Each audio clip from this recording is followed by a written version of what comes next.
রাঙ্গুনিয়া উপজেলা হোসনাবাদ ইউনিয়নের দক্ষিণ নিশ্চিন্তাপুর সিএনজি স্টেশন চত্বরে 15 নভেম্বর শুক্রবার বিকাল 5টায় হোসনাবাদ ইউনিয়ন বিএনপি অঙ্গ ও সহযোগী সংগঠনের উদ্যোগে ঐতিহাসিক বিপ্লব সংহতি দিবস উপলক্ষে হোসনাবাদ বিএনপির সভাপতি ডাক্তার মোহাম্মদ হারুনের সভাপতিত্বে রাঙ্গুনিয়া উপজেলা যুবদলের আহ্বায়ক সেকান্দার হোসেন ও সাদ্দাম হোসেনের যৌথ সঞ্চালনায় আলোচনা সভা অনুষ্ঠিত হয়।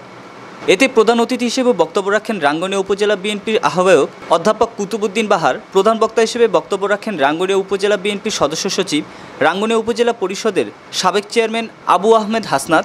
বিশেষ অতিথি হিসেবে বক্তব্য রাখেন চট্টগ্রাম উত্তর জেলা শ্রমিক দলের সভাপতি শ্রমিক নেতা আলহাজ মোহাম্মদ মোতালেব চৌধুরী, রাঙ্গামাটি জেলা বিএনপির সহসভাপতি রহমতুল্লাহ, চট্টগ্রাম উত্তর জেলা জিয়া পাঠাগারের সভাপতি আজম খান, রাঙ্গুনিয়া উপজেলা বিএনপির যুগ্ম আহ্বায়ক ফজলুল হক ও নুরুল আফসার, নবাব মিয়া চেয়ারম্যান, গাজী আয়ুব, ফয়েজ আহমেদ তালুকদার, বিএনপি নেতা শামসুল আলম কন্ট্রাক্টর, ওসমান গনি, নুরুল আমিন, নাসির মেম্বার, হারুন সওদাগর, রাঙ্গুনিয়া উপজেলা যুবদলের যুগ্ম আহ্বায়ক মোজাফফর চৌধুরী, সালাউদ্দিন, আলী তালুকদার মনি, জসিমউদ্দিন, আবুল হোসেন মহিউদ্দিন, মোহাম্মদ ইয়াসিন সহ অন্যান্যরা। আলোচনা অনুষ্ঠানে বক্তারা বলেন, আমরা সবাই শহীদ জিয়ার আদর্শ সৈনিক। শহীদ জিয়ার আদর্শের সৈনিক হওয়ার কারণেই বহু মামলা হামলার শিকার হয়ে জেলে গিয়েও জিয়া আদর্শের রাজনীতি হতে এক বিন্দু পরিমাণও সরে যায়নি। জিয়া আদর্শের সৈনিকরা জীবন দিতে পারে কিন্তু বেইমানি করতে পারে না। এই জন্য আমরা বাংলাদেশ জাতীয়তাবাদী দল বিএনপিকে সমর্থন করি। শুরু থেকে ছাত্র জীবন থেকে যেই দিন শহীদ প্রেসিডেন্ট জিয়াউর রহমান এই রাঙ্গুনিয়া কলেজের মাঠে এসেছিল, যার হাতের সাথে আমার এই ছোট্ট হাতটি যেদিন স্পর্শ করেছিল, সেই দিন থেকে আমি ওনার প্রতি আমার যে দুর্বলতা, সেই দুর্বলতা থেকে আমি বাংলাদেশ জাতীয়তাবাদী ছাত্র দলের একজন কর্মী হিসাবে প্রত্যেকটা প্রোগ্রামে আমি তখন আপনারা অ্যাটেন্ড করতাম। তারেক রহমান একটি কথাই বলেছেন, মিছিলের শেষ ছেলেটিও জাতীয়তাবাদী ছাত্র দলে স্থান পাবে। তারেক রহমান তৃণমূল কর্মীকে বাঁচিয়ে রেখেছেন।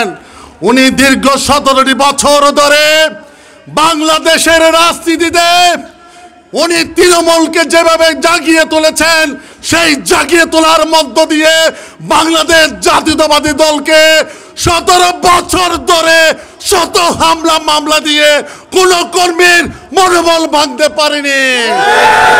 এই কমিটিতে আসতে চাই না।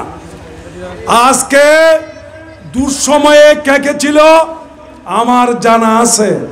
আমি এই সরকারের আমলে, শেখ হাসিনা সরকারের আমলে 6 বার জেলে গেছি।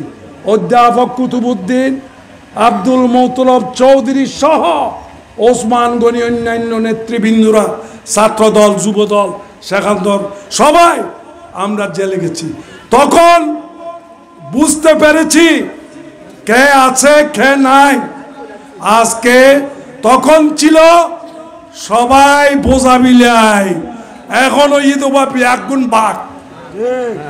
এখন যাতে সুসময় আসছি, 16 বছর আন্দোলন, ভোটের অধিকার হারিয়েছিল, গণতন্ত্রের অধিকার হারিয়েছিল।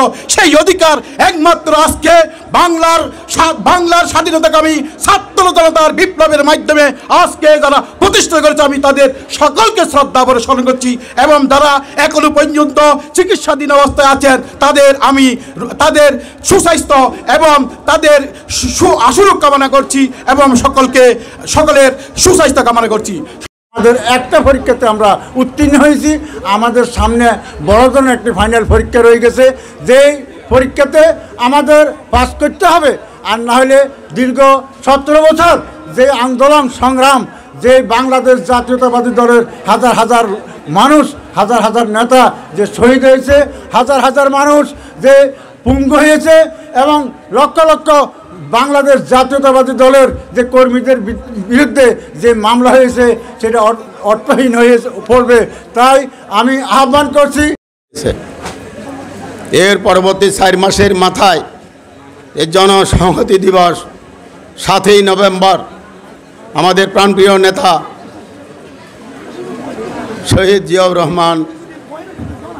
রহমানকে সেই বিপ্লবের মধ্য দিয়ে এই রাষ্ট্রকে আবার কর্ণধার বানিয়ে হাল ধরে দিয়েছে।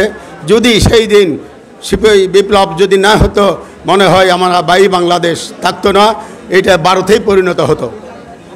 বন্ধুগণ, আমি আরেকটি দিয়েছে।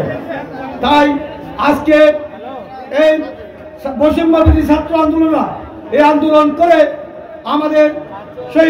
আমাদের ভারপ্রাপ্ত চেয়ারম্যান তারেক রহমানের যে অপকৌশলের মাধ্যমে আজকে এই শেখ হাসিনাকে এই দেশ থেকে পতন করানো সম্ভব হয়েছে। সংগ্রামী ছিলাম যেদিন আমাদের বড় বড় যখন মুরব্বীদেরকে জেলে নিয়েছিলেন, আমাদের যখন জাতীয়বাদী দলের বড় বড় নেতাদেরকে গুম করা হয়েছিল, খুন করা হয়েছিল, সেদিন বলার সাহস পাইনি। কারণ বললেই হয়তো আমিও গুম হতাম, আমিও খুন হতাম। সেই জন্য আজকের মতো বিনিময় সবাই আমি এই কথা বলে যাচ্ছি,